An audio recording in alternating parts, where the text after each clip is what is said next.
Hi, welcome to holisticinvestment.in. ABSLI Wealth Smart Plus பிளான்ல நீங்கள் invest பண்ணிங்கன்னா அதில் கிடைக்கிற ரிட்டர்ன்ஸ் வச்சு லாங் டேர்மில் வெல்த் கிரியேட் பண்ண முடியுமா அண்ட் உங்கள் ஃபேமிலிக்காக ஒரு ஃபினான்ஷியலி செக்யூர் ஃபியூச்சரை கிரியேட் பண்ண முடியுமான்றது தான் நம்ம இப்போ இந்த வீடியோவில் டீட்டெயிலாக அனலைஸ் பண்ணி பார்க்க போகிறோம்.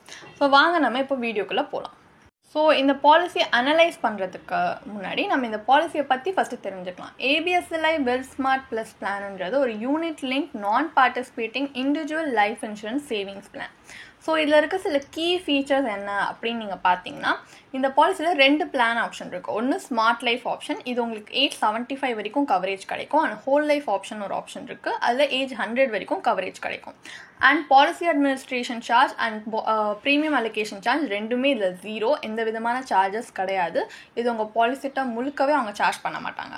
Plus 5 investment strategies and 19 fund ஆப்ஷன்ஸ்ன்ட்டு நிறைய சாய்ஸஸ் கொடுக்குறாங்க உங்கள் இன்வெஸ்ட்மெண்ட் நீட்ஸ்க்கு நீங்கள் ஏற்ற மாதிரி சூஸ் பண்ணிக்கிறதுக்காக. ப்ளஸ் சிஸ்டமேட்டிக் வித்ட்ராவல் ஃபெசிலிட்டியும் இருக்குது. இதனால் உங்கள் ஃபண்ட் வேல்யூலேருந்து நீங்கள் ரெகுலராக வித்ட்ராவல்ஸ் பண்ணிக்கலாம். இது உங்கள் பாலிசி டேர்ம் முடிகிற வரைக்கும் நீங்கள் பண்ணலாம். ஸோ உங்களோட ஏதாவது மணி நீட் இருக்குது, மானிட்டரி நீட் இருக்குன்னா அதுக்காக நீங்கள் இந்த பார்ஷியல் வித்ட்ராவல் ஃபெசிலிட்டியை கண்டிப்பாக யூஸ் பண்ணிக்கலாம். ப்ளஸ் ப்ரீமியம் நீங்கள் பே பண்ணதுக்கும் இல்லை பெனிஃபிட்ஸ் ரிசீவ் பண்ணதுக்கும் டேக்ஸ் பெனிஃபிட்ஸும் உண்டு. இது அந்த டைமில் இருக்க டேக்ஸ் லாஸ் பொறுத்து தான். ப்ளஸ் பார்ஷியல் வித்ட்ராவல்ஸ் பண்ணிக்கிற ஃப்ளெக்சிபிலிட்டி இருக்குது. ஸோ எமர்ஜென்சி ஏதாவது ஃபண்ட் மீட் பண்ணணும் அப்படின்னா ரெக்குவயர்மெண்ட் இருக்குன்னா அதுக்காகவும் நீங்கள் இது யூஸ் பண்ணிக்கலாம். ஸோ இதில் இருக்க பெனிஃபிட்ஸ் என்னென்ன இருக்குது அப்படிங்கிறது ஃபஸ்ட் நம்ம பார்ப்போம். ஸோ இந்த பாலிசியில் டெத் பெனிஃபிட், மெச்சூரிட்டி பெனிஃபிட் 2 இருக்குது. டெத் பெனிஃபிட்ன்றது பாலிசி ஹோல்டர் பாலிசி டேர்ம் முடிகிறதுக்குள்ளே இன்கேஸ் அன்ஃபார்ச்சுனேட்டாக இறந்து போயிட்டாங்கன்னா ஒரு நாமினி அண்ட் லீகல் ஹேருக்கு டெத் பெனிஃபிட்ன்றது கிடைக்கும். ஸோ இது இப்போது நீங்கள் ஸ்க்ரீனில் மென்ஷன் பண்ணியிருக்க இந்த 3 விஷயத்தில் எது வேணால் எது ஹையஸ்ட்டாக இருக்கோ அது நாமினிக்கு டெத் பெனிஃபிட்டாக கிடைக்கும். ஒன்று அவங்க இறந்த போது பாலிசி ஹோல்டர் இறந்த டேட்டில் ஃபண்ட் வேல்யூ எந்த வேல்யூவில் இருக்கோ அது அவங்க நாமினிக்கு டெத் பெனிஃபிட்டாக கிடைக்கலாம், இல்லை சம் அஷ்யூர்ட் கிடைக்கலாம், இல்லை இது வரைக்கும் பே பண்ண டோட்டல் ஆனுவலைஸ் ப்ரீமியம் விட 105% அதிகமாகவும் கிடைக்கலாம். இந்த சம் அஷ்யூர்டும் ஆனுவலைஸ் ப்ரீமியம் ரெண்டுமே இப்போ பாலிசி ஹோல்டர் இறந்து 2 இயர்ஸ்க்கு முன்னாடி வரைக்கும் அவங்க ஏதாவது பார்ஷலாக வித்ட்ராவல் பண்ணியிருக்காங்கன்னா அது ஃபண்ட் வேல்யூ லெஸ் பண்ணி தான் அவங்க கால்குலேட் பண்ணி கொடுப்பாங்க டெத் பெனிஃபிட். இதே பாலிசி ஹோல்டர் 50 இயர்ஸ்க்கு முன்னாடியே இந்த பாலிசிக்குள்ளே என்ட்ரு ஆகிட்டாங்க அப்படின்னா அப்போ அவங்க ஆனுவலைஸ் ப்ரீமியமோட சம் அஷ்யூர்ட் 10 டைம்ஸ் விட அதிகமாக இருக்கும். இதே அவங்க 50 இயர்ஸ்க்கு மேலே என்ட்ரு ஆகிருக்காங்கன்னா அவங்க ஆனுவலைஸ் ப்ரீமியம் 7 டைம்ஸ் அதிகமாக இருக்கும். ஸோ இதான் இந்த பாலிசியில் இருக்க டெத் பெனிஃபிட். மெச்சூரிட்டி பெனிஃபிட்ன்றது இந்த பாலிசியில் ஹோல்டர் இந்த பாலிசி முடிகிற வரைக்கும் சர்வைவ் ஆகிட்டாங்கன்னா அவங்களோட ஃபண்ட் வேல்யூ ஒன்று லம்சமாக கிடைக்கும், இல்லை செட்டில்மெண்ட் ஆப்ஷன் கீழே ஒரு ஸ்ட்ரக்சர்டு பே அவுட்டாக கூட அவங்க மெச்சூரிட்டி பெனிஃபிட்டை வாங்கிக்கலாம். ஸோ இந்த பாலிசியில் இருக்க 2 பெனிஃபிட்ஸும் இதான். ஸோ இப்போ இந்த பாலிசியில் இருக்கிற investment strategies and fund options என்னென்ன அப்படின்றத பார்ப்போம். So 5 types of investment strategies இருக்குது. First systematic transfer option. இதில் உங்கள் ப்ரீமியம் முதல்ல லிக்விட் ப்ளஸ் ஃபண்ட் ஆப்ஷன் ஒரு இதில் அலோகேட் பண்ணுவாங்க. இல்லை மந்த்லி இல்லை வீக்லி அவங்களோட சாய்ஸ் படி உங்கள் அலோகேட்டட் அமௌண்ட் ஒரு டிஃப்ரெண்ட்டான செக்ரிகேட்டட் ஃபண்ட் உங்கள் சாய்ஸ் படி அது திரும்பி அலோகேட் பண்ணுவாங்க. ஸோ நீங்கள் 4 செக்ரிகேட்டட் ஃபண்ட்ஸ் வரைக்கும் மேக்ஸிமம் சூஸ் பண்ணி அலோகேட் பண்ணலாம். ப்ளஸ் இந்த ஆப்ஷன் நீங்கள் ப்ரீமியமை ஆனுவல் மோடில் பே பண்ணிங்கன்னா மட்டும்தான் உங்களுக்கு அவைலபிளாக இருக்கும். இன்னொன்று ரிட்டர்ன் ஆப்டிமைசர் ஆப்ஷன். இது உங்கள் பேசிக் ப்ரீமியரை மேக்ஸிமைசர் ஃபண்டில் இன்வெஸ்ட் பண்ணி எவ்ரிடே ட்ராக் பண்ணுவாங்க. அப்போது அதுலேருந்து கிடைக்கிற உங்கள் கெயின்ஸ் 10% இல்லை அதுக்கு மேலே நீங்கள் இன்வெஸ்ட் பண்ண நெட் இன்வெஸ்ட்மெண்ட் அமௌண்ட்டை விட அதிகமாக வருதுன்னா அந்த அமௌண்ட்டுக்கு ஈக்குவலான ஒரு அப்ரிஷியேஷன் அமௌண்ட் இன்கம் அட்வான்டேஜ் ஃபண்டில் ட்ரான்ஸ்ஃபர் பண்ணிடுவாங்க. ஸோ உங்கள் கெயின்ஸ் ஃப்யூச்சரில் இப்போ மார்க்கெட் வாலட்டாலிட்டி மூலியமாக அஃபெக்ட் ஆகக்கூடாது அப்படின்னு. இன்னொன்று செல்ஃப் மேனேஜ்ட் ஆப்ஷன். இது இந்த பாலிசி ஹோல்டராக உங்களுக்கு ஃபுல் ஃப்ரீடம் இருக்குது கண்ட்ரோல் பண்ணுறதுக்கு. ப்ளஸ் ஒரு செக்ரிகேட்டட் ஃபண்ட்லேருந்து இன்னொரு செக்ரிகேட்டட் ஃபண்டுக்கு ஸ்விட்ச் பண்ணுறது. ஸோ 19 செக்ரிகேட்டட் ஃபண்ட்ஸ் இருக்குது, அதுக்குள்ளே நீங்கள் சூஸ் பண்ணிக்கலாம். இதில் ஒன்லி ரிக்குவயர்மெண்ட் என்னன்னா உங்கள் பர்சன்டேஜ் இந்த ஃபண்டுக்கு நீங்கள் அலோகேட் பண்ணுறது 1%லேருந்து 5% to 100% வரைக்கும் இன்க்ரிமெண்ட்டாக ரேஞ்ச் பண்ணலாம். ஸோ டோட்டல் அலோகேஷன் எல்லா ஃபண்ட்ஸ்லையுமே 100% இருக்கிற மாதிரி. ஸோ என்னென்ன ஃபண்ட் ஆப்ஷன்ஸ் கொடுத்துருக்காங்கன்னு பார்த்தீங்கன்னா liquid plus fund, income advantage fund, assure fund, protector fund, builder fund, enhancer fund, creator fund, asset allocator fund, magnifier fund, maximiser fund, multiplier fund, super 20 fund, pure equity fund, value and momentum fund, capped nifty index fund, MNC fund, ESG fund, small cap fund, Nifty alpha 50 index fund, link discontinued policy ஃபண்டுன்னு இந்த மாதிரி நிறைய fund options like 19 fund options கொடுத்துருக்காங்க. இதுலேருந்து நீங்கள் choose பண்ணிக்கலாம். இன்னொன்று smart investment option. இது வந்து உங்கள் போர்ட்ஃபோலியோவே உங்கள் maturity date and risk profile பொறுத்து தான் ஸ்ட்ரக்சர் பண்ணியிருப்பாங்க. லைக் உங்கள் risk profile conservative, moderate, aggressive அதை பொறுத்து தான். ப்ளஸ் உங்களோட ஆனுவல் ப்ரீமியமாக 2 ஃபண்ட்ஸ்க்கு மிடில் அலோகேட் பண்ணுவாங்க. ஒன்று மேக்ஸிமைசர் ஃபண்ட், இது வந்து ஈக்விட்டி ஃபண்ட். இன்னொன்று இன்கம் அட்வான்டேஜ், இது ஒரு டெப்ட் ஃபண்ட். இது ஆல்ரெடி ஒரு ப்ரீ டிட்டர்மைன் ப்ரொபோர்ஷனில் அலோகேட் பண்ணுவாங்க. ஓவர் டைம் என்ன பண்ணுவாங்கன்னா உங்கள் பாலிசி மெச்சூர் ஆக ஆக ஒரு ரிஸ்கியர் ஃபண்ட்லேருந்து இந்த சேஃபர் அசெட்க்கு கொஞ்சம் கொஞ்சமாக அலோகேட் பண்ணுவாங்க. இன்னொன்று இந்த ப்ரொபோர்ஷன் எந்த மாதிரி மேக்ஸிமைசர் ஃபண்ட்லையும் இன்கம் அட்வான்டேஜ் ஃபண்ட்லையும் எப்படி இன்வெஸ்ட் பண்ணுவாங்கன்ற ஃபுல் டீட்டெயில்ஸ் வந்து நீங்கள் கண்டிப்பாக பாலிசி ப்ராஷரை ரெஃபர் பண்ணிங்கன்னா உங்களுக்கு கிடைக்கும். ப்ளஸ் இன்னொன்று லைஃப் சைக்கிள் இன்வெஸ்ட்மெண்ட் ஆப்ஷன்றது தான் 5th ஆப்ஷன். இதுவும் வந்து உங்கள் போர்ட்ஃபோலியோ உங்கள் ஏஜ் அண்ட் ரிஸ்க் ப்ரொஃபைல் பார்த்து தான் ஸ்ட்ரக்சர் பண்ணுவாங்க.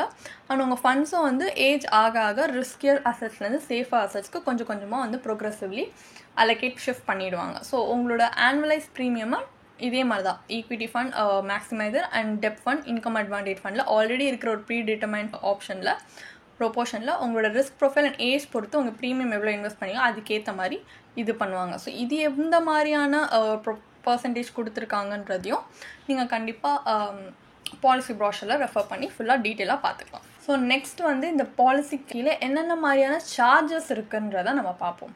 ஸோ ஃபஸ்ட்டு வந்து இந்த பாலிசியில் நான் ஆல்ரெடி சொன்ன மாதிரி premium allocation charge, policy administration சார்ஜ்னு எந்த விதமான சார்ஜஸ் கிடையாது. ஃபண்ட் மேனேஜ்மெண்ட் சார்ஜ் இருக்குது. இது உங்கள் ஃபண்டை மேனேஜ் பண்ணுறதுக்காக அவங்க சார்ஜ் பண்ணுறாங்க. இது நீங்கள் எந்த மாதிரியான ஃபண்ட் ஆப்ஷன் சூஸ் பண்ணியிருக்கீங்களோ அதுக்கேற்ற மாதிரி அவங்க ஃபண்ட் மேனேஜ்மெண்ட் சார்ஜ் பண்ணுவாங்க. Like liquid plus, income advantage, assure, protector, builder இந்த மாதிரி டெப்ட் ஃபண்ட்ஸ்க்குலாம் 1% per annum fund management charge பண்ணுறாங்க. Plus enhancer, creator, cap, Nifty index, asset அலோகேஷனுக்கு 1.25% per annum சார்ஜ் பண்ணுறாங்க. இதே MNC, magnifier, maximiser, multiplier, super 20, pure equity, ESG fund, small cap fund, Nifty alpha 50 index fund and value and momentum ஃபண்ட்லாம் பார்த்தீங்கன்னா 1.35% per annum charge பண்ணுறாங்க. இதே link discontinued policy ஃபண்டுக்கு 0.50% per annum charge பண்ணுறாங்க. So இது basically நீங்கள் சூஸ் பண்ண fund ஆப்ஷனுக்கு பொறுத்து தான் ஃபண்ட் மேனேஜ்மெண்ட் சார்ஜும் சார்ஜ் பண்ணுவாங்க. மொட்டாலிட்டி சார்ஜுன்றது பேசிக்கலி உங்களோட லைஃப் கவர் பர்பஸ்க்காக. இது வந்து மேல் ஃபீமேலுக்கும் அவங்கவுங்க ஏஜ்க்கு பொறுத்த மாதிரி டிஃபர் ஆகும் மொட்டாலிட்டி சார்ஜஸ். ப்ளஸ் இந்த பாலிசியில் எந்த விதமான மிஸ்செல்லனஸ் சார்ஜஸ் கிடையாது. ப்ளஸ் டிஸ்கண்டினியூஸ் அண்ட் சரண்டர் சார்ஜஸ்ன்றது நீங்கள் எந்த இயரில் டிஸ்கண்டினியூஸ் சரண்டர் பண்ணுறீங்க அண்ட் எவ்வளோ ஆனுவலாக ப்ரீமியம் பே பண்ணுறீங்க அண்ட் உங்கள் ஃபண்ட் வேல்யூ என்னன்றதை பொறுத்து தான் டிஸ்கண்டினியூ அண்ட் சரண்டர் சார்ஜை வந்து டிட்டர்மைன் பண்ணுவாங்க. ஸோ மற்ற யூலிப் ப்ராடக்ட்ஸை விட சில சார்ஜஸ் இதில் இல்லை அண்ட் கொஞ்சம் கம்மியாக இருக்குன்னு சொல்லலாம். ஸோ இது ஒரு சிக்னிஃபிகண்ட் அட்வான்டேஜாக இன்வெஸ்டராக இருக்குது நீங்கள் வச்சுக்கலாம். இதே ஜென்ரலான யூலிப் ப்ராடக்ட்ஸ் என்னென்னா அவங்களோட காஸ்ட் எதுக்கு இவ்வளோ சார்ஜ் பண்ணுறாங்கன்ற அந்த டிரான்ஸ்பரன்சி இருக்காது மற்ற மார்க்கெட் ரிலேட்டட் இன்ஸ்ட்ருமெண்ட்ஸ்க்கு கம்பேர் பண்ணிங்கன்னா.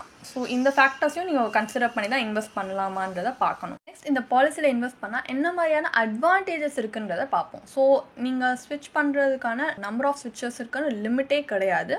ஒரு பாலிசி இயருக்குள்ளே நீங்கள் எவ்வளோ வேணால் ஸ்விட்ச் பண்ணலாம். ப்ளஸ் எல்லா ஸ்விட்சஸுமே வந்துட்டு ஃப்ரீ ஆஃப் சார்ஜ் தான். ப்ளஸ் உங்களோட இன்வெஸ்ட்மெண்ட் ஆப்ஷன், ரிஸ்க் ப்ரொஃபைல் ஆப்ஷனை ஃபஸ்ட் பாலிசி இயருக்கு அப்புறம் நீங்கள் உங்களுக்கு தேவையில்லை, இது பிடிக்கல அப்படின்னா சேஞ்ச் பண்ணிக்கலாம். ப்ளஸ் ஒரு பாலிசியில் 12 ப்ரீமியம் ரீடைரக்ஷன் வரைக்கும் அலோவ் பண்ணியிருக்காங்க. அது எல்லாமே ஃப்ரீ ஆஃப் சார்ஜ் தான். அண்ட் உங்கள் மெச்சூரிட்டி பெனிஃபிட்டும் செட்டில்மெண்ட் ஆப்ஷன் கீழே நீங்கள் இன்ஸ்டால்மெண்ட்ஸில் கூட ரிசீவ் பண்ணலாம். ப்ளஸ் உங்களோட ரிஸ்க் கவரேஜ் இன்னும் என்ஹான்ஸ் பண்ணணும்னா நீங்கள் ரைடர்ஸு கூட ஒரு சின்ன நாமினல் எக்ஸ்ட்ரா காஸ்ட்டோட ஆட் பண்ணிக்கலாம் உங்கள் பாலிசியோட. Plus automated partial withdrawal facility, systematic withdrawal ஃபெசிலிட்டின்னு இருக்குது. இதை நீங்கள் எந்த டைம் வேணால் ஃபஸ்ட்டு 5 பாலிசியஸ் கம்ப்ளீட் பண்ணிட்டீங்கன்னா எந்த டைம் வேணால் நீங்கள் இதை வந்து ஆஃப் பண்ணிக்கலாம் இந்த ஆப்ஷனை. ஸோ உங்கள் ஒரே ரிக்குவயர்மெண்ட் என்னென்னா பாலிசி ஹோல்டர் 18 இயர்ஸ்க்கு மேலே இருக்கணும். ஸோ சில இந்த மாதிரி அட்வான்டேஜஸும் இந்த பாலிசியில் இருக்குது. இப்போ டிஸ்அட்வான்டேஜஸ் அப்படின்னு பார்த்தீங்கன்னா இந்த பாலிசி ஹோல்டர் இந்த மணி இன்வெஸ்ட் பண்ணியிருக்காங்க பார்த்தீங்களா, அது விட்ராவோ சரண்டரோ வந்துட்டு 5th பாலிசியை எண்ட் வரைக்கும் பண்ண முடியாது. அண்ட் இந்த பாலிசியில் எந்த விதமான லோன் எடுக்க முடியாது. ப்ளஸ் ஸ்விட்சஸ் வந்து சிஸ்டமேட்டிக் ட்ரான்ஸ்ஃபர் ஆப்ஷன் சூஸ் பண்ணியிருக்கீங்க அண்ட் உங்கள் ஃபண்ட்ஸ் வந்து இன்னும் லிக்விட் ப்ளஸ் ஃபண்டில் இருக்குன்னா அந்த டைமில் வந்து இந்த ஆப்ஷன் கிடையாது, ஸ்விட்சிங் ஆப்ஷன். ப்ளஸ் நீங்கள் இவ்வளோ வருஷம் வந்து இந்த பாலிசியில் இன்வெஸ்ட் பண்ணியிருக்கீங்க அண்ட் கமிட்மெண்ட் கொடுத்து இன்வெஸ்ட் ஆகி இருக்கீங்கன்னா அதுக்காக எந்த விதமான லாயல்ட்டி அடிஷன்ஸ் இந்த பாலிசியில் உங்களுக்கு கிடைக்காது. ஸோ இந்த பாலிசியில் இந்த மாதிரி சில டிஸ்அட்வான்டேஜஸ் இருக்கும். டிஸ்அட்வான்டேஜ் எஸ்பெஷலி பொட்டன்ஷியல் என்ன ரிஸ்க் இருக்குன்றதை உங்களுக்கு காட்டுது. ஸோ இதையும் நீங்கள் கன்சிடர் பண்ணி தான் இன்வெஸ்ட் பண்ணலாமா இல்லையான்றதை பார்க்கணும். நெக்ஸ்ட், இந்த பாலிசியில் எந்த விதமான இவ்வளோ நம்ம பேசிக் டீட்டெயில்ஸ் என்ன, இந்த பாலிசி எப்படி வந்து ப்ரீஃபாக ஒர்க் ஆகுதுன்ற டீட்டெயில்ஸ்லாம் பார்த்துட்டோம். ஸோ இப்போ நம்ம வீடியோட மெயின் பார்ட்க்கு வரலாம். அதாவது ஐஆர்ஆர் அனலைசிஸ். இந்த பாலிசியோட இன்டர்னல் ரேட் ஆஃப் ரிட்டர்னை அனலைஸ் பண்ணி பார்க்க போகிறோம். ஏன்னா என்னதான் இந்த பாலிசியில் இவ்வளோ அட்வான்டேஜஸ் இருக்குது இல்லை இவ்வளோ பெனிஃபிட்ஸ் இருக்குன்னாலுமே நம்ம கையில் at the end of the day எவ்வளோ கையில் காசு இருக்குன்றது, ரிட்டர்ன்ஸ் எவ்வளோ வருதுன்றதை பார்த்து தான் நம்ம இதில் இன்வெஸ்ட் பண்ணுறது வர்த்தா இல்லையான்றதை முடிவெடுப்போம். ஸோ அதுக்காக நம்ம வந்து இப்போது ஐஆர்ஆர் அனலைசிஸ் கண்டக்ட் பண்ணலாம். ஸோ கால்குலேஷன் பர்பஸ்க்காக ஜஸ்ட் அஸ்யூம் பண்ணிக்கலாம், ஒரு 35-year-old மேல் வந்து இந்த பாலிசியை பர்ச்சேஸ் பண்ணியிருக்காங்க அண்ட் 10 lakhs சம் அஷ்யூர்டாக சூஸ் பண்ணியிருக்காங்க அப்படின்ட்டு. அண்ட் அவங்க ப்ரீமியம் பே பண்ணியிருக்கிற டேர்ம், பே பண்ண போகிற டேர்ம் வந்து 5 years அண்ட் அவங்க பாலிசி டேர்ம் 20 years அண்ட் அவங்க ஆனுவலாக பே பண்ண போகிற ப்ரீமியம் வந்து 1 lakh rupees. ப்ரீமியம் பே பண்ண முடிஞ்சதுக்கப்புறம் அந்த ஃபண்ட் வந்து க்ரோ ஆகிறதுக்காக அலோவ் பண்ணுறாங்க. ஸோ அந்த ஃபண்ட் வேல்யூ நம்ம 20 years கழிச்சு நம்மளுக்கு கிடைக்கும். ஸோ நம்ம 2 டிஃப்ரெண்ட் அஸ்யூம் ரேட்ஸில் வந்துட்டு ஃபியூச்சர் இன்வெஸ்ட்மெண்ட் ரிட்டர்னை கால்குலேட் பண்ண போகிறோம். லைக் 8%, 4% அப்படின்றது. ஏன்னா இது ஒரு பார்ட்டிசிபேட்டிங் யூனிட் லிங்க் பாலிசி அப்படின்றதால மார்க்கெட் டிபெண்டபிளாக தான் நம்ம ரிட்டர்ன்ஸும் வந்து டிஃபர் ஆகும். ஸோ ஒரு ஜஸ்ட் அஸ்யூம் பண்ணிவிட்டு ஒரு இப்போதைக்கு ஒரு எக்ஸாம்பிள் பர்பஸ்க்காக 4% வந்து பஸ்ட் கேஸ் சினாரியோ குறிக்கிறதாகவும் 8% ஒரு பெஸ்ட் கேஸ் சினாரியோ குறிக்கிறதாகவும் கால்குலேட் பண்ணி பார்க்கலாம். இந்த 2 ரிட்டர்ன்ஸுமே வந்து ABSLI wealth smart plan maturity கால்குலேட்டரில் அவங்க கொடுத்த ரிட்டர்ன்ஸ் தான் நம்ம அஸ்யூம் பண்ணியிருக்கோம். ப்ளஸ் இது கேரண்டீட் ரிட்டர்ன்ஸ் கிடையாது. அண்ட் இவ்வளோ தான் வந்து இவ்வளோ ரிட்டர்ன்ஸ் தான் வரும் இல்லை இவ்வளோ கம்மி ரிட்டர்ன்ஸ் தான் வரும்னு சொல்கிறதுக்கு இல்லை. இது ரெண்டுமே ஜஸ்ட் அஸ்யூம் பண்ணியிருக்கிற ஒரு எக்ஸாம்பிள் ரிட்டர்ன்ஸ் தான். இதை விட அதிகமாகவும் போகலாம், இதை விட கம்மியாகவும் போகலாம். ஸோ இதில் இந்த 4% per annum பஸ் கேஸ் சினாரியோவில் நம்மளுக்கு கிடைக்கிற மெச்சூரிட்டி பெனிஃபிட்ன்றது பார்த்தீங்கன்னா 7,18,924 rupees. ஆனால் அதில் கிடைக்கிற ஐஆர்ஆர் வந்து 2.04%. 2.04%ன்றது ஒரு savings bank account rate of இன்ட்ரெஸ்ட்டை கம்பேர் பண்ணிங்கன்னா கூட அந்த மாதிரி சிமிலரான ரிட்டர்ன் தான் உங்களுக்கு கிடைக்கும். இதை விட அதுவும் அட்லீஸ்ட் கேரண்டீடாக இருக்கும். ஸோ ஒரு சேவிங்ஸ் பேங்க் அக்கௌண்ட்டில் நம்ம சும்மா மணி வச்சுருந்தாலே நம்மளுக்கு இவ்வளோ தான் ரிட்டர்ன்ஸ் வரும்ன்றப்போ நம்ம இந்த பாலிசியில் இவ்வளோ வருஷம் இன்வெஸ்ட் பண்ணி ரிஸ்க் எடுத்து நம்ம இன்வெஸ்ட் பண்ணியும் நம்மளுக்கு இந்த மாதிரி ஒரு savings bank account rate of interest தான் இது கொடுக்குதுன்னு சொல்லும்போது கண்டிப்பாக சஸ்டைனபிள்னு சொல்ல முடியாது. அதுவும் இல்லாமல் இப்போ நீங்கள் சேவிங்ஸ் பேங்க் அக்கௌண்ட்டில் வச்சுருந்தா அட்லீஸ்ட் இவ்வளோ ரிட்டர்ன்ஸ் வரும்னு கேரண்டீடாக நம்மளால் சொல்ல முடியும். பட் இங்கே அந்த கேரண்டியும் நம்மளுக்கு கிடையாது. ஸோ இதை விட கம்மியான ரிட்டர்ன்ஸ் கூட வரதுக்கு சான்சஸ் இருக்குது. இதே 8% பெஸ்ட் கேஸ் சினாரியோவில் எப்படி பர்ஃபார்ம் பண்ணுதுன்னு பார்த்தீங்கன்னா 14,98,985 rupees உங்களுக்கு மெச்சூரிட்டி பெனிஃபிட்டாக கிடைக்குது. அதோட ஐஆர்ஆர் கால்குலேட் பண்ணோன்னா 6.27%. ஸோ நம்ம இந்த 2 ஐஆர்ஆருமே வந்து ABSLI wealth smart plus plan maturity calculator மூலியமாக தான் வந்து கால்குலேட் பண்ணியிருக்கோம், அவங்க வெப்சைட்டில் கொடுத்தது வச்சு தான். அண்ட் 6.27%ன்றது ஒரு டெப்ட் இன்ஸ்ட்ருமெண்ட். ஒரு பேங்க் எஃப்டியில் இன்வெஸ்ட் பண்ணால் கூட கேரண்டீடாக 6 to 7% வரைக்கும் ரிட்டர்ன்ஸ் வரும். ஸோ நம்ம ரிஸ்க் எடுத்து இன்வெஸ்ட் பண்ணியிருக்கிறது இவ்வளோ வருஷம் நம்ம இன்வெஸ்ட் பண்ணதுக்கு ரிஸ்க் எடுத்து இன்வெஸ்ட் பண்ணுறதுக்கு ஒரே காரணம் வந்து லாங் டேர்மில் ரிஸ்க் எடுத்தோம்னா பொட்டன்ஷியலி நல்ல ரிட்டர்ன்ஸ் வரும், இன்ஃப்ளேஷன் பீட்டிங் ரிட்டர்ன்ஸ் வரும், வெல்த் கிரியேட் பண்ணுறதுக்கு ஹெல்ப்ஃபுல்லாக இருக்குன்ற ஒரே காரணத்துக்காக தான். பட் அப்படி இன்வெஸ்ட் பண்ணியும் நம்மளுக்கு ஒரு டெப்ட் இன்ஸ்ட்ருமெண்ட்க்கு கம்பேரபிளாக தான் ரிட்டர்ன்ஸ் வருது, அதுவும் இல்லாமல் கேரண்டீட் ரிட்டர்னும் கிடையாதுன்னு சொல்லும்போது கண்டிப்பாக வந்து சஸ்டைனபிள்னு சொல்ல முடியாது. ஸோ ஒரு மார்க்கெட் ரிலேட்டட் ப்ராடக்ட்க்கு இந்த ரேட்ஸ் ரொம்ப லோ தான். அண்ட் லாங் டேர்ம் இன்வெஸ்ட்மெண்ட்க்கும் இது ரொம்ப ஒரு லோ ரிட்டர்ன் தான். ஏன்னா நம்ம 20 yearsக்கு இன்வெஸ்ட் பண்ணியிருக்கோம், அந்த அளவுக்கு இது வந்து ரிட்டர்ன்ஸ் கொடுக்கல. ப்ளஸ் அடிஷ்னலி இதில் உங்கள் ஃபண்ட்ஸ் எல்லாமே பாலிசி டேர்ம் முடிகிற வரைக்குமே லாக் ஆகிருக்கும். ஸோ லிக்விடிட்டியும் கிடையாது, ப்ளஸ் ரிட்டர்ன் ஜென்ரேட் பண்ணியிருக்கிறது இந்த ரிஸ்க் ஜஸ்டிஃபை பண்ணுற அளவுக்கான ரிட்டர்ன்ஸும் கிடையாது. ஸோ கண்டிப்பாக இந்த பாலிசியில் இன்வெஸ்ட் பண்ணுறது பதிலாக வேறு ஏதாவது இன்வெஸ்ட்மெண்ட் ஸ்ட்ராட்டஜிஸ் இல்லை இன்வெஸ்ட்மெண்ட் ஆப்ஷன்ஸில் இன்வெஸ்ட் பண்ணால் இன்னும் நம்மளுக்கு நல்ல ரிட்டர்ன்ஸ் வருமான்ற ஒரு கம்பேரிட்டிவ் அனலைசிஸை இப்போ நம்ம பண்ணி பார்க்கலாம். நம்ம இப்போ ஒரு ஆல்டர்னேட்டிவான இன்வெஸ்ட்மெண்ட் ஸ்ட்ராட்டஜியை அடாப்ட் பண்ண போகிறோம். லைக் ஏபிஎஸ்எல்ஐ வெல் ஸ்மார்ட் ப்ளஸ் பிளான்ன்றது ஒரு இன்வெஸ்ட்மெண்ட் கம் இன்சூரன்ஸ் பாலிசி. அதுக்கு பதிலாக நம்ம இன்வெஸ்ட்மெண்ட் அண்ட் இன்சூரன்ஸ் ரெண்டுமே பிரித்து செப்பரேட்டாக இன்வெஸ்ட் பண்ணி பார்க்க போகிறோம். ஸோ இன்சூரன்ஸ்க்கு ஒரு பியூர் டேர்ம் இன்சூரன்ஸ் பாலிசியை சூஸ் பண்ணியிருக்கோம். ஸோ அதில் வந்து ஏபிஎஸ்எல்ஐ வெல் ஸ்மார்ட் ப்ளஸ் பிளானோட ஃபேராக கம்பேர் பண்ணுறதுக்காக சிமிலரான மெட்ரிக்ஸ் தான் சூஸ் பண்ணியிருக்கோம். லைக் 10 lakhs வந்து சம் அஷ்யூர்ட் அண்ட் நம்மளோட பாலிசி ப்ரீமியம் பேயிங் டேர்ம் வந்து 5 years அண்ட் பாலிசி டேர்ம் 20 yearsன்னு சூஸ் பண்ணியிருக்கோம். ஒரே டிஃப்ரென்ஸ் வந்து நம்ம அதில் 1 lakh ப்ரீமியம் பே பண்ணோம், இதில் நம்ம பே பண்ண போகிற ஆனுவல் ப்ரீமியம் ஜஸ்ட் 14,300. ஸோ மீதி இருக்கிற பேலன்ஸ் அமௌண்ட் 85,700 தான் நம்ம ஒரு இன்வெஸ்ட்மெண்ட் வெஹிக்கிளில் இன்வெஸ்ட் பண்ணி பார்க்க போகிறோம். ஸோ நம்ம சூஸ் பண்ணியிருக்க இன்வெஸ்ட்மெண்ட் வெஹிக்கிள் வந்து இஎல்எஸ்எஸ் ஃபண்ட் ஆப்ஷன். இது ஒரு மார்க்கெட் ரிலேட்டட் இன்ஸ்ட்ருமெண்ட் தான், இதுலேயும் ஒரு ரிஸ்க் உண்டு. நம்ம ஏன் இதை சூஸ் பண்ணியிருக்கோம் அப்படின்னா இஎல்எஸ்எஸ் ஃபண்ட் ஆப்ஷனோட ஒரு ட்ராக் ரெக்கார்ட் எடுத்து பார்த்தீங்கன்னா அது கன்சிஸ்டன்ட் கன்சிஸ்டண்ட்டாகவே ஒரு 7 to 10 இயர்ஸ் வரைக்கும் நம்ம இன்வெஸ்ட் பண்ணியிருக்கோம் அப்படின்னா ஒரு 12% வரைக்கும் ரிட்டர்ன்ஸ் கொடுக்குற ஒரு பொட்டன்ஷியல் அது காட்டியிருக்கு. ஸோ அதை பேஸ் பண்ணி அந்த ட்ராக் ரெக்கார்ட் பேஸ் பண்ணி தான் நம்ம இப்போ வந்து ஐஆர்ஆரை கால்குலேட் பண்ண போகிறோம். ஸோ 20 இயர்ஸ் கழிச்சு ELSS fund option and term insurance combination நம்ம இன்வெஸ்ட் பண்ணும்போது ஃபண்ட் வேல்யூன்றது 33.37 lakhs வருது. ஆனால் நீங்கள் இஎல்எஸ்எஸ் ஃபண்ட் ஆப்ஷன் இன்வெஸ்ட் பண்ணிங்கன்னா கேபிட்டல் கெயின்ஸ் டேக்ஸ் வந்து கட்ட வேண்டியிருக்கும். ஸோ டேக்ஸ் கட்டினக்கப்புறம் போஸ்ட் டேக்ஸ் வேல்யூ பார்த்தீங்கன்னா 30.56 lakhs. ஸோ டேக்ஸ் கட்டியுமே உங்களுக்கு ஏபிஎஸ்எல்ஐ வெல்ஸ்மார்ட் ப்ளஸ் பிளானில் கிடச்சா ரிட்டர்ன்ஸோட அதிக ரிட்டர்ன்ஸ் தான், ஒரு டிராஸ்டிக் டிஃப்ரென்ஸ் இருக்கிற ரிட்டர்ன்ஸ் தான் இது கொடுத்துருக்கு. ப்ளஸ் ஐஆர்ஆரும் நம்ம கால்குலேட் பண்ணி பார்த்தோன்னா 10.52% கொடுத்துருக்கு போஸ்ட் டேக்ஸ் ரிட்டர்ன் மேலே.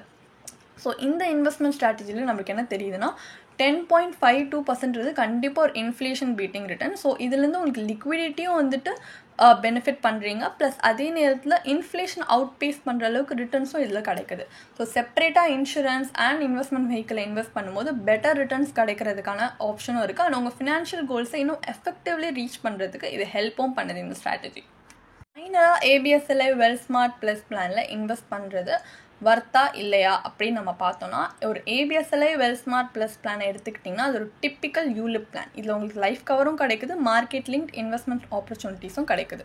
ஆனால் அவங்க வைட் ரேஞ்சாக இன்வெஸ்ட்மெண்ட் ஸ்ட்ராட்டஜிஸ் அண்ட் ஃபண்ட் ஆப்ஷன்ஸும் கொடுத்துருக்காங்க. பட் நீங்கள் இந்த கொஞ்சம் இன்னும் க்ளோஸராக லுக் எடுத்து பார்த்தீங்கன்னா ஃபண்ட் ஆப்ஷன்ஸ் ஏதோ ஒரு ரிப்பிட்டேட்டிவான ஒரு இது தான் கொடுக்குது. ஏன்னா அந்த அசட் அலோகேஷன் ஒவ்வொரு ஃபண்ட் கீழேயுமே வந்து மோஸ்ட்லி சிமிலராக தான் இருக்குது. ப்ளஸ் என்ன தான் இதில் வந்து சில சார்ஜஸ் இல்லை மற்ற யூலிப் பாலிசியோட அப்படின்னு நம்ம பார்த்தாலுமே இதில் இருக்க சார்ஜஸ் பார்த்திங்கன்னா மாட்ரேட்லி ஹை தான் மற்ற மார்க்கெட் லிங்க் இன்வெஸ்ட்மெண்ட்ஸை விட. ஸோ இதுலேருந்து ரிட்டர்ன் அனலைசிஸுமே வந்து நம்ம எடுத்த ரிஸ்க்கு ஏற்ற மாதிரி ரிட்டர்ன் கொடுக்கல. ஸோ நீங்கள் ஜென்ரலாக அடிஷ்னலாக ரிஸ்க் ஹையர் ரிட்டர்ன்ஸ்க்காக எடுக்கக்கூடிய ஒரு இன்வெஸ்டராக இருந்தாலுமே வந்துட்டு இதோட ஆல்ஃபா ஜென்ரேட் பண்ணுற பொட்டன்ஷியல் வந்து இந்த பாலிசியில் லேக்கிங்காக தான் இருக்குது.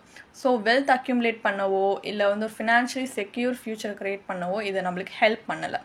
ஸோ ஹை ஏஜென்ட் கமிஷன் இருக்கிற இந்த பாலிசியை கண்டிப்பாக நீங்கள் அவாய்ட் பண்ணிவிட்டு செப்பரேட்டாக இன்வெஸ்ட்மெண்ட் இல்லை இன்சூரன்ஸாக நீங்கள் இன்வெஸ்ட் பண்ணி பார்த்தீங்கன்னா நம்ம பார்த்த கம்பேரிட்டிவ் அனலைசிஸ் படி உங்களுக்கு ஏற்ற மாதிரி இன்வெஸ்ட்மெண்ட் வெஹிக்கிள் சூஸ் பண்ணி இல்லை உங்களுக்கு ஏற்ற மாதிரி ஒரு பியூர் டேர்ம் இன்சூரன்ஸ் பாலிசியை நீங்கள் சூஸ் பண்ணிங்கன்னா ஹையர் கவரேஜ் கூட உங்களுக்கு அஃபோர்டபுள் ப்ரீமியம்லேயே கிடைக்கும். ஸோ நீங்கள் அந்த மாதிரி கஸ்டமைஸ் பண்ணி உங்களோட கோல்ஸ் இன்னும் எஃபெக்டிவ்லி நீங்கள் அச்சீவ் பண்ணலாம். பட் உங்களுக்கு அந்தளவுக்கு கஸ்டமைஸ் பண்ணுற அளவுக்கு டைம் இல்லை இல்லை அந்தளவுக்கு சஃபிஷியன்ட் நாலேஜ் இல்லை உங்களுக்கு ஏற்ற மாதிரி கஸ்டமைஸ் பண்ணி இன்வெஸ்ட் பண்ணுறதுக்கு அப்படின்னா நீங்கள் சர்டிஃபைட் ஃபினான்ஷியல் பிளானரை கூட அணுகலாம். அவங்க எல்லா ஆங்கிள்ஸுமே பார்த்து உங்களோட இன்வெஸ்ட்மெண்ட் ஆப்ஜெக்டிவ் என்ன, உங்களோட ஃபினான்ஷியல் கோல் என்ன, எந்த டைம் ஹாரிசான்குள்ளே நீங்கள் அதை அச்சீவ் பண்ண பார்க்குறீங்க, ப்ளஸ் நீங்கள் எவ்வளோ ரிஸ்க் டாலரேட் பண்ண முடியுற ஒரு இன்வெஸ்டர் அப்படி எல்லாத்தையும் கால்குலேட் பண்ணி அவங்க வந்து உங்களுக்கான ஒரு personalise financial plan and investment ஸ்ட்ராட்டஜிஸை கிராஃப்ட் பண்ணி தருவாங்க. ஸோ அதனால் உங்களோட லாங் டேர்மில் பார்த்தீங்கன்னா இந்த ஜேர்னியை வந்து இன்னும் ஹேசல் ஃப்ரீ அண்ட் ஸ்மூத்தாக போகும். உங்களுக்கு இன்னும் ஹெல்ப்ஃபுல்லாக இருக்கும் உங்கள் ஃபினான்ஷியல் கோல்ஸை இன்னும் சீக்கிரம் அச்சீவ் பண்ணுறதுக்கு. ஸோ கண்டிப்பாக ஒரு ஃபினான்ஷியல் பிளானரை இந்த ப்ராசஸை நீங்கள் இன்வால்வ் பண்ணுறது உங்களுக்கு தான் லாங் டேர்மில் ஹெல்ப்ஃபுல்லாக இருக்கும். நீங்கள் இந்த ரூட்டை கூட கன்சிடர் பண்ணி இப்படி கூட நீங்கள் இன்வெஸ்ட் பண்ணி பார்க்கலாம். உங்களுக்கு இந்த பாலிசியை பற்றி இன்னும் படிக்க விரும்புகிறீங்கன்னா இதுக்கான ஒரு பிளாக் போஸ்ட் எங்கள் வெப்சைட்டில் நாங்கள் போஸ்ட் பண்ணியிருக்கோம். அதுக்கான லிங்க் டிஸ்கிரிப்ஷனில் கொடுத்துருக்கோம், கண்டிப்பாக போய் செக் பண்ணுங்கள். அண்ட் உங்களுக்கு இதே மாதிரி ப்ரொஃபஷனல் கைடன்ஸ் தேவைப்படுது இல்லை ஒரு ஃபினான்ஷியல் இல்லை இன்வெஸ்ட்மெண்ட் டிசிஷன் எடுக்கிறதுக்கு ஒரு ப்ரொஃபஷனல் ஃபினான்ஷியல் பிளானர் ஹெல்ப் பண்ணாங்கன்னா நல்லாயிருக்கும்னு யோசிச்சிங்கன்னா எங்களோட ப்ரொஃபஷனல் ஃபினான்ஷியல் பிளானரோட ஒரு 1-on-1 காம்ப்ளிமெண்ட்ரி கன்சல்டேஷனை நீங்கள் புக் பண்ணியிருக்கலாம். அதுக்கான லிங்க் நாங்கள் டிஸ்கிரிப்ஷனில் கொடுத்துருக்கோம்.